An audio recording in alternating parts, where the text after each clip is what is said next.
రజనీకాంత్ గారి అల్లుడు ధనుష్ నటించాడు. ఇది తమిళనాడులో పెద్ద సూపర్ హిట్ అయిన పిక్చర్. ఈ పిక్చరు తెలుగు ప్రేక్షకులకు కూడా నచ్చి ఇక్కడ కూడా విజయం సాధిస్తుందని నేను అనుకుంటున్నాను. అదేవిధంగా విశాల్ నటించిన పందెంకోళ్ళు లాగే ఈ పందెంకోళ్ళు చిత్రం కూడా విజయం సాధించాలని కోరుకుంటున్నాను. డబ్బింగ్ చిత్రాలు చిత్ర పరిశ్రమకి కొంతమంది సాంకేతిక నిపుణులను పరభాష వ్యక్తులకు పరిచయం అయ్యేదానికి ఒక వేదికగా ఉంటాయి.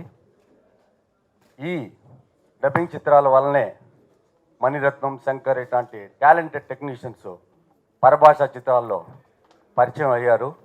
వారి యొక్క గొప్పతనాన్ని, భారతదేశ చలనచిత్ర వైభవాన్ని చూసేదానికి ఇది ఒక వేదిక అవుతుంది. కాబట్టి ఈ డబ్బింగ్ చిత్రాలన్నీ ఎన్నో వచ్చి భారత చలనచిత్ర వైభవం యొక్క పరిస్థితిని 10 మందికి తెలిసే విధంగా ఉండాలని నేను కోరుకుంటున్నాను. అదేవిధంగా నేను ఈ వేదిక ద్వారా ప్రసాద్ గారు కోరేది ఏంటంటే, చలనచిత్ర పరిశ్రమని తెలుగు చలనచిత్ర పరిశ్రమ అనే ఒక ఉద్దేశంతో నడుపుకోవడం చాలా మంచిది. ఇది ఎందుకంటే గతంలో చెన్నైలో చలనచిత్ర పరిశ్రమ ఉండగా అక్కడ చాలామంది ఎంతో వైభవంగా ఉండేది.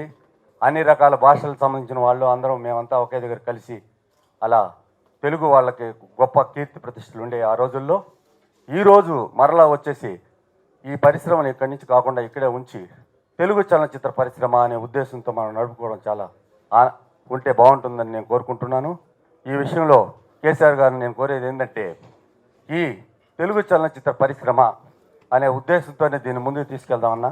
ఎందుకంటే ఎంతోమంది ఏదో చెప్తుంటారు, కానీ ఇది ఈ పరిశ్రమ యొక్క గుర్తింపు ఇది దశ దిశలు వ్యాప్తించేదానికి ఉపయోగపడుతుందని చెప్పేసి నేను కోరుకుంటున్నాను.